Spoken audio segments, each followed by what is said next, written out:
नमस्कार दोस्तों। तो आज का हमारा टॉपिक एक ऐसे इंसान के बारे में जो ना सिर्फ दुनिया बदल रहा बल्कि फ्यूचर को रीडिफाइन कर रहा। Yes, we are talking about none other than Elon Musk. लोग उन्हें जीनियस कहते हैं, एंटरप्रेन्योर कहते हैं, इन्वेंटर कहते हैं, but I think he is more than all of this. He is super human. कैसे, आइए हम समझते हैं। तो पहले चैप्टर में हम समझेंगे कि उनकी अर्ली लाइफ के चैलेंजेस क्या थे, क्योंकि वो सुपर ह्यूमन मैंने क्यों कहा है वो एक्सप्लेन करने के लिए ये चीज़ें जानना भी काफ़ी ज़रूरी है। कि अगर हम बात करें कि आपको लगता है कि एक सुपर ह्यूमन किसी सुपर रिच फैमिली से होगा, तो नहीं। एलन मस्क का चाइल्डहुड साउथ अफ्रीका में हुआ, जहाँ उन्होंने काफ़ी बुली फेस किया, इवन फिजिकल असॉल्ट भी। उन्होंने 10 साल की एज में कोडिंग सीखना स्टार्ट कर दिया और अपना पहला वीडियो गेम का कोड सिर्फ 12 साल की उम्र में बेच दिया। अब सोचो, जिस टाइम पे हम वीडियो गेम्स खेल रहे होते हैं, एलन मस्क एक वीडियो गेम बना के पैसे कमा रहे थे। मतलब शुरुआत से ही एक अलग लेवल की थिंकिंग। अब चलते हैं हम चैप्टर 2 में, और यहाँ हम बात करेंगे एलन मस्क की विजनरी थिंकिंग और रिस्क टेकिंग एबिलिटी के बारे में। तो आप एलन की लाइफ में एक पैटर्न देखोगे, उनका दिमाग हमेशा फ्यूचर में होता है। 1995 में जब इंटरनेट बूम होने वाला था, तब उन्होंने जिप्टू स्टार्ट किया था।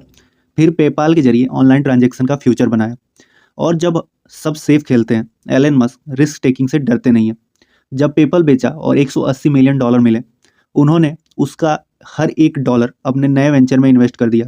टेस्ला, स्पेसएक्स और सोलार सिटी। इमेजिन करो, अपने पर्सनल एक्सपेंस के लिए भी पैसे नहीं बचा के रखे उन्होंने।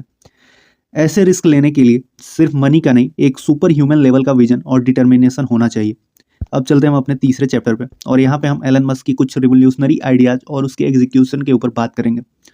तो सबसे पहला आता है टेस्ला के बारे में। तो टेस्ला जो कार है, वो कार्स का एक फ्यूचर है, क्योंकि ये एक इलेक्ट्रिक कार है। एलन ने यह बात तब समझ ली जब दुनिया फॉसिल फ्यूल पर डिपेंडेंट थी। टेस्ला को प्रॉफिटेबल बनाने का सपना इम्पॉसिबल लगता था, पर आज Tesla not only market leader but दुनिया भर में ईवी इंडस्ट्री को इंस्पायर कर रहा है। अब दूसरा उनका जो रिवोल्यूशनरी आइडिया था, वो था स्पेसएक्स। रॉकेट साइंस के फील्ड में उन्होंने जो कर दिखाया, वो नासा जैसे ऑर्गेनाइजेशन भी नहीं कर पाए हैं। अगर हम बात करें तो फ्यूचर में मुझे ऐसा भी लगता है कि स्पेसएक्स नासा को भी टेक ओवर कर जाएगा। रीयूजेबल रॉकेट्स, इमेजिन करो रॉकेट्स का यूज करना जैसे प्लेन का होता है। ये स्पेस ट्रैवल को सस्ता और एसेसिबल बना देगा। अब तीसरा जो उनका प्रोजेक्ट है और रिवोल्यूशनरी आइडिया है, वो है न्यूरालिंक का ब्रेन मशीन इंटरफेस। एलन का मानना है कि फ्यूचर में ह्यूमन और एआई के बीच एक कनेक्शन जरूरी होगा। न्यूरालिंक इसी डायरेक्शन में एक पहला कदम है। चौथा जो उनका है, वो है hyperloop and the boring company. Traffic problems को सॉल्व करने के लिए हाई स्पीड ट्रैवल का कॉन्सेप्ट, यह सिर्फ एलन जैसा इंसान ही सोच सकता है। और पांचवा और आखिरी रिवोल्यूशनरी आइडिया तो नहीं कहूँगा मैं, एक एग्जीक्यूशन कहूँगा। और आइडिया भी ये क्या है, ये चीज़ें फ्यूचर में जाके पता चलेंगी। कि एलन मस्क ने अब पॉलिटिक्स के अंदर इंटरफेयर किया। इस बार का जो अमेरिका के अंदर प्रेसिडेंट इलेक्शन हुआ, इसमें एलन मस्क खुली तौर पे डोनाल्ड ट्रंप को सपोर्ट करते हुए दिखे थे। रैलियों में उन्हें समर्थन कर रहे थे। उनका जो प्लेटफॉर्म है ट्विटर को, जिसे एक्वायर करके इन्होंने अब एक्स बना दिया, वहाँ पे भी वो खुला एलन मस्क को ही सपोर्ट कर रहे थे, और एक तरफ से कमला हैरिस के खिलाफ थे। अगर ये इलेक्शन कमला हैरिस जीत जाती, तो शायद ये एलन मस्क के कैरियर का दी एंड भी होता। लेकिन एलन मस्क ने जिस तरीके से सपोर्ट दिखाया और जिस तरीके से डोनाल्ड ट्रंप जीत गया, ये दिखलाता है कि एलन मस्क अब आने वाले फ्यूचर में कुछ और भी बड़ा करके दिखाएंगे। क्योंकि पहले तो उनके पास पैसे थे और उनकी खुद की आइडियाज़ थी, अब तो उनके पास पॉलिटिकल पावर भी है, गवर्नमेंट का सपोर्ट भी है। और अभी डोनाल्ड ट्रंप ने एक एफिशिएंसी मिनिस्ट्री का कमांड भी डोनाल्ड ट्रंप के हाथों में, मतलब सॉरी, एलन मस्क के हाथों में सौंप दिया। तो आगे जो भी चीज़ें होंगी इसके ऊपर भी ये भी देखने लायक होंगी।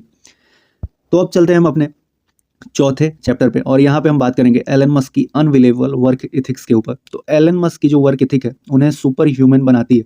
उनका स्केड्यूल देखो, वो 80 से 100 घंटे पर हफ्ते काम करते हैं, वो भी मल्टीपल कंपनीज के लिए। उनका एक फेमस कोट है, if other people are working 40 hour a week and you are working 100, even if you are doing the same thing, you will achieve in 4 month what it takes them a year to achieve. मतलब Elon Musk सिर्फ intelligent नहीं, उनका hard work और dedication उन्हें और powerful बनाता है। अब इसी के साथ हम चलते हैं अपने पांचवें चैप्टर पे, और यहाँ हम बात करेंगे कि facing failures like a super human. यानी ये चीज़ें तो हमें दिखती है कि एलन मस्क ने लाइफ में बहुत कुछ अचीव किया है, लेकिन इन सभी चीज़ों को पाने के लिए उन्होंने बहुत सारे फेलियर्स का सामना भी किया हुआ है। तो दोस्तों, आपको क्या लगता है, एलन मस्क की लाइफ परफेक्ट है? नहीं। स्पेसएक्स के रॉकेट इनिशियली मिशन में कंटिन्यूसली फेल हुए। टेस्ला के अर्ली डेज में बैंकरप्सी का खतरा था, पर उन्होंने हार नहीं मानी। सुपर ह्यूमन होने का मतलब सिर्फ सक्सेस नहीं होता, बल्कि फेलियर्स के बाद उठना भी होता है। जब फाल्कन 1 रॉकेट का 4th लॉन्च फेल होने वाला था, तब एलन के पास सिर्फ एक ही और ट्राई करने का पैसा था, और वो पावरफुल और सक्सेसफुल लॉन्च ने स्पेस एक्स की स्टोरी बदल दी थी। उन्होंने जो मेंटल रिसिलियंस दिखाया, वही उनको सुपर ह्यूमन क्वालिटी देती है। अब चलते हैं हम अपने छठे चैप्टर की तरफ, और यहाँ हम बात करेंगे कैसे एलन मस्क दुनिया को इंस्पायर करें।